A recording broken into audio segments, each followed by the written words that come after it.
자, 어제 장 마감 영상에서 말씀드렸다시피 지금 지수는 괜찮습니다.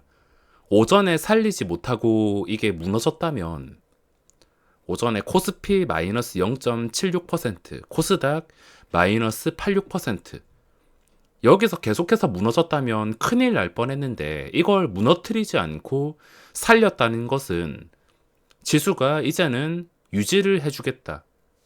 회복을 해서 유지를 해줘서 그 다음 상승으로 가겠다. 이렇게 긍정적으로 생각해 볼 수가 있습니다. 언제라도 이게 다시 뒤바뀔 수 있긴 하지만 지금은 괜찮은 종목이 있다면 들고 간다 하더라도 나쁘지 않을 만큼 지수가 다시 괜찮게 마무리를 했습니다.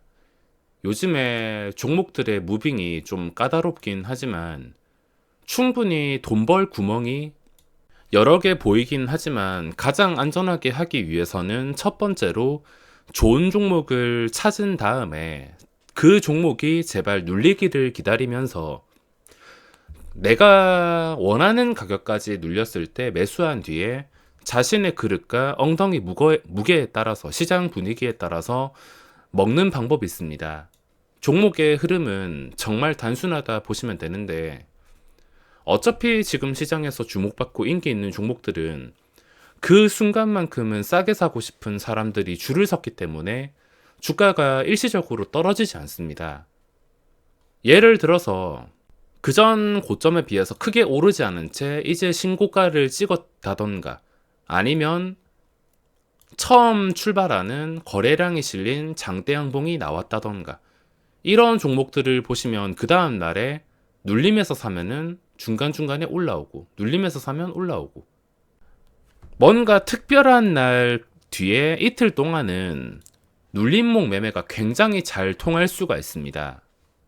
그 뒤부터는 다른 요소에 따라서 주가가 어떻게 될지는 알 수 없습니다. 결국에 올라가지 못한다면 실망감 때문에 떨어질 수도 있기 때문에 그 뒤까지는 계속해서 눌림목을 사용할 수 없지만 일시적으로 시장에서 시선을 받는 그 순간에서는 눌림목을 활용할 수가 있습니다. 실망하기 전 타이밍을 이용하는 것인데 어떤 게 눌림으로 잘 통하는지 체크해 보겠습니다. 일단 제가 가장 이상적으로 보고 있는 차트와 상황이 KEC라는 종목인데 지금은 눌림으로 접근을 할 수 없지만 상한가 가는 장대 양봉이 나왔을 때 그 뒤에는 눌림으로 굉장히 매력적이었습니다. 이게 만약에 거래대금이 4,600억이 나온 상한가가 아니라 뭐 거래대금이 한 460억짜리 상한가다, 거래대금이 없는 상한가다 싶으면 그 다음날에 그대로 제자리로 돌아가는 장대 음봉이 나올 수 있는 위험이 있어서 함부로 접근하지 못하겠지만 이런 종목은 거래대금까지 실었기 때문에 그 다음날에 계속 올라간다면 함부로 추격을 하지는 못하겠지만 아무 이유 없이 떨어진다면 아무 이유 없이 눌림목 매수를 할 수가 있습니다. 이런 상황은 제가 자주 이용해서 알아두신다면 분명히 도움이 되실 겁니다. 눌림목이 정확하게 이게 눌림목인지 아니면 폭락인지 그거를 알 수 없지만 일시적인 타이밍, 실망하기 전 타이밍은 충분히 이용할 만한 가치가 있습니다. 확률적으로도 봤을 때 뜬금없이 뭐 아무 특별한 상황도 없는데 갑자기 내가 뭐 여기서 눌림목으로 들어간다. 이거는 확률적으로도 불리하고 확신이 서지 않습니다. 어떻게 될지도 모르는 게 눌림목인데 특별한 뭔가 의미가 있는 곳에서만 들어가는 게 눌림목이지 막 아무 자리나 보고서 눌림목으로 들어가진 않습니다. 이틀 동안 눌렸다가 음봉이 나와서 삭제를 했는데 또 지나와서 보니까 주가가 지금 잘 빠지지 않는 것을 확인할 수 있습니다. 이제는 좀 관심이 크게 줄어서 여기서 함부로 눌림을 할 수는 없습니다. 자, 보시면 이거는 눌림목이 지금은 할 수가 없는데 혹시나 거래량이 갑자기 실리면서 장 초반에 평소와 다른 거래량이 나온다 싶으면 그때는 시세가 나올 수가 있습니다. 장 초반에 한 9시 30분 전에 뭐 갑자기 전일 대비 거래량 3, 40%가 아무렇지 않게 나온다. 그거는 그때 시세가 나올 수가 있습니다. 지금 당장은 눌림으로 활용은 할 수 없지만 주가가 빠지지 않는다는 거. 이미 해먹고 도망갈 종목이었으면 그냥 양봉 보기 싫은 채로 대부분 잡아먹었을 텐데 빠지지 않는다는 것 자체가 뭔가 크게 의미가 있습니다. 자, 눌림목이 잘 통하는 종목 찾아볼 텐데 우선 항상 말씀드리다시피 단기간에 좀 급하게 오른 거, 몇 배씩 오른 거 이런 것들은 거르시면 됩니다. 두산중공업이 양봉 처음 계속 내려가다가 여기서 크게 상승이 나왔습니다. 장대 양봉 한 번, 그리고 두 번. 1차, 2차 상승이 나왔습니다. 1차, 2차까지는 강한데 3차부터는 어디로 튈지 알 수가 없어서 여기서는 함부로 눌림을 할 수가 없습니다. 하더라도 거래대금이 뭔가 크게 터져가지고 그 다음 날에 상승 초기에만 이거는 일단은 뭔가 편하게 눌림을 할 수 없긴 하지만 거래대금과 또 쉽게 빠지는 종목은 아니라서 눌림으로 활용을 할 수는 있습니다. 거래대금도 1조 원이긴 하지만 저는 까다롭게 굴기 위해서 일단은 분류하진 않겠습니다. 자, 한 개씩 보시면 의미가 있는 종목을 찾아야 되는데 내가 자신 없는 종목, 그 전에 좀 기록이 안 좋았던 종목들 하나라도 애매하다 싶으면 그냥 거르시면 됩니다. 억지로 하실 필요 없이 어차피 종목이 기다리면 나온다 하지만 매일 여러 가지 종목들이 있는 건 아니라 뭔가 놓쳤다 싶으면은 보내주는 게 맞습니다. 한전산업도 원전 관련주 오르면서 이렇게 올라왔는데 신고가를 잘 돌파하지는 못하고 있습니다. 이런 종목은 차라리 신고가 돌파하는 장대 양봉 나온 다음에 그 다음 날에 눌림목을 활용하는 게 어쩌면 안전하게 매매를 할 수가 있습니다. 지금은 뭐 고점을 뚫을 수도 있고 뚫지 못하고 크게 무너질 수도 있고 어디로 튈지 알 수 없습니다. 이때도 보시면은 뭔가 가는 분위기였는데 갑자기 장대 음봉 나오고 확실하지 않습니다. 차라리 고점을 확실하게 뚫어주는 18,600원 확실하게 뚫어줘서 마감하는 장대 음봉이 나온 그 다음 날에 눌림목을 하는 게 확실할 수가 있습니다.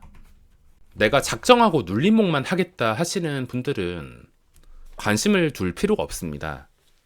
그래도 관찰할 만한 가치는 있으니까 매일매일 어떤 식으로 움직일지는 정말 궁금합니다. 그리고 계속 하락하다가 갑자기 장대 양봉 나오는 거는 저는 그렇게 좋아하진 않습니다. 그 전에 차트가 이 종목에서 힘들었던 것을 보여주기 때문에 그 전 차트가 차라리 황금선 위에서 있는 시간이 좀 이렇게 황금선 위에 있는 시간이 좀 되는데 여기서 양봉이 나온 거면은 괜찮지만 그 전에 기록이 안 좋은데 양봉이 갑자기 뜬 거 저는 이런 거는 잘 분류하지 않습니다. 그리고 거래대금도 보시면 KEC는 이때 4,600억 원, 쌍방울은 거래대금이 1,500억 원, 3,000억에 한참 못 미치기 때문에 이런 건 분류할 필요가 없습니다. 자, 그리고 내려가지고 30 위에 하이브, 최근에 움직임과 수급이 심상치가 않습니다. 이거를 보면 제가 느끼는 게 뭐냐면 펄어비스 같다 해야 될까? 수급이랑 지금 움직임 분위기가 약간 펄어비스처럼 움직이는 것 같아서 이거는 당연히 분류를 할 수밖에 없습니다. 게다가 요즘에 좀 잘 나가는 메타버스 ETF 상장하고 나서 계속 올라가고 있는데 이것도 뭐 눌림에서 산다 하더라도 나쁘지 않다고 생각을 하고 있는데 여기서 비중이 큰 게 하이브이기 때문에 어쩌면 하이브가 메타버스 대상이 되어서 엄청난 시세가 나올 가능성도 있어서 지금 상황, 시장에서 인기가 많은 상황, 눌림을 공략하더라도 잘 통할 수가 있어서 당연히 분류를 했습니다. 최근에도 장중에 마이너스 2%까지 갔다가 계속 위아래로 움직이는 것을 확인할 수 있으며 빠지면 오르고 빠지면 오르고 눌림목이 굉장히 잘 통하는 것을 확인할 수가 있습니다. 게다가 지금 위치 자체도 아직까지는 뭐 단기간에 많이 오르긴 했지만 아직까지는 엄청나다, 대단하다 이런 시세는 나오지 않았습니다. 자, 코스피는 100일까지 살펴봤는데 종목이 그렇게 많이 잡히진 않습니다. 그리고 코스닥으로 넘어가서 이미 오를 대로 1차, 2차 지나고 오를 대로 오른 종목은 억지로 눌림목을 활용할 필요가 없습니다. 차트 딱 보더라도 그 전에 계속 하락하다가 잠깐 장대 양봉. 전 이런 차트를 별로 좋아하진 않습니다. 메타버스 관련주들의 움직임이 계속해서 심상치가 않은데 그 중에 계속 거래 대금이 발생하는 게 맥스트란 종목이 있습니다. 최근에 발생한 거래 대금이 4,300억 원, 2,200억 원. 자, 요즘에 좀 애매하게 생각을 하고 있는데 자이언트 스텝도 그렇고 맥스트도 그렇고 단기간에 좀 많이 올라왔습니다. 자이언트 스텝은 7만 원에서 10만 원. 굉장히 많이 올라왔습니다. 절대 무시할 수 없는 수치로 올라와서 게다가 전 신고가까지 거리도 그렇게 가까운 편은 아니라 메타버스가 지금 하이브와 함께 주목을 받는다 하더라도 지금 고점과 거리를 봤을 때는 맥스트를 함부로 매매를 할 수는 없을 것 같습니다. 차라리 신고가 근처에 있는 자이언트 스텝, 이게 그나마 눌림목이 맥스트보다는 좀 괜찮지 않을까 생각을 해서 자이언트 스텝도 분류를 했습니다. 그리고 주가를 올릴 때도 맥스트가 최근에 많이 올라가긴 했지만 올라가는 느낌, 호가창을 봤을 땐 이거는 확실하게 거래 대금이 붙지 않으면은 이런 상승이 나오기 어렵습니다. 시가총액은 자이언트 스텝보다 작다 하더라도 좀 가벼운 것은 자이언트 스텝이 더 가벼운 것 같습니다. 자, 그리고 요즘에 거래 대금이 많이 발생하는 파워넷이랑 다날이 있는데 일단 공통점이 역사적 신고가가 아닙니다. KC도 마찬가지이긴 한데 역사적 신고가가 아니고 장대 양봉이 나온 다음에 하루 이틀이 지났습니다. 다날도 마찬가지 하루 이틀 지났습니다.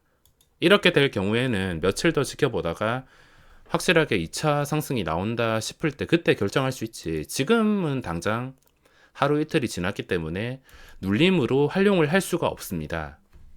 자, 그리고 펄어비스도 하루 이틀 지났습니다. 이게 3, 4일까지도 갈 수 있겠지만 여기서 방향이 결정될 확률이 점점 높아지기 때문에 그 방향이 상승일지 하락일지는 맞출 수 없습니다.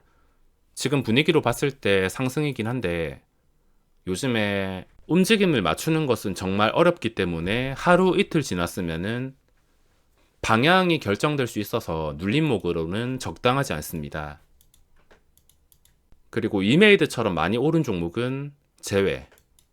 자, 그리고 요즘에 주목을 받고 있는 종목이 MP라는 종목인데 자, 메타버스로 이것도 주목을 받고 있습니다. 종목들 다 찾아보니까 메타버스가 많다는 것을 확인할 수 있는데 이거는 제가 일부러 메타버스를 고른 게 아니라 하나씩 체크해 보면 아직까지는 메타버스의 힘이 살아있다. 앞으로도 상승할 가능성이 높다. ETF와 함께 메타버스가 꾸준히 관심을 받을 가능성이 높다. 이런 분위기를 대충 느낄 수가 있습니다. MP는 최근부터 주목을 받으며 시간의 거래 좀 크게 떨어지긴 했는데 진짜 심할 정도로 막 장대 음봉. 이제는 주목을 받고 거래량이 늘었기 때문에 이제는 이런 캔들만 뜨지 않으면 됩니다. 이런 상황, 그리고 이런 상황. 최악의 장대 음봉만 나오지 않는다면 뭐 지금 3% 빠졌어도 더 빠지지 않았을 때 눌림이 되고 장중에 호가창 봐도 굉장히 탄탄하다는 것을 볼 수 있으며 게다가 이 종목은 현재 신고가 상태입니다. 자, 그 전에 고점이 12,500원, 시간의 거래는 11,900원. 12,500원에서 다시 빠지긴 했지만 주가가 아까 말씀드린 것처럼 최악의 캔들만 뜨지 않는다면 또 며칠 왔다 갔다 하다가 저 자리를 회복해주는 기미가 보이는 순간에 그때는 또 장대 양봉이 나와서 신고가와 거리를 크게 벌릴 수가 있어서 이 종목이 진짜 어떻게 움직일지 정말 궁금할 뿐입니다. 자, 이렇게 100일까지 살펴봤는데 종목은 그렇게 많지 않습니다. 더 많은 예시와 종목들을 보고 설명을 드리고 싶지만 지금 당장 레이더에 들어오는 것은 딱 4개밖에 잡히지 않습니다. 그 외에도 조건 검색이나 다양한 화면으로 종목을 찾을 수 있긴 하지만 영상이 너무 많이 길어지기 때문에 이번 영상은 여기서 마무리하겠습니다.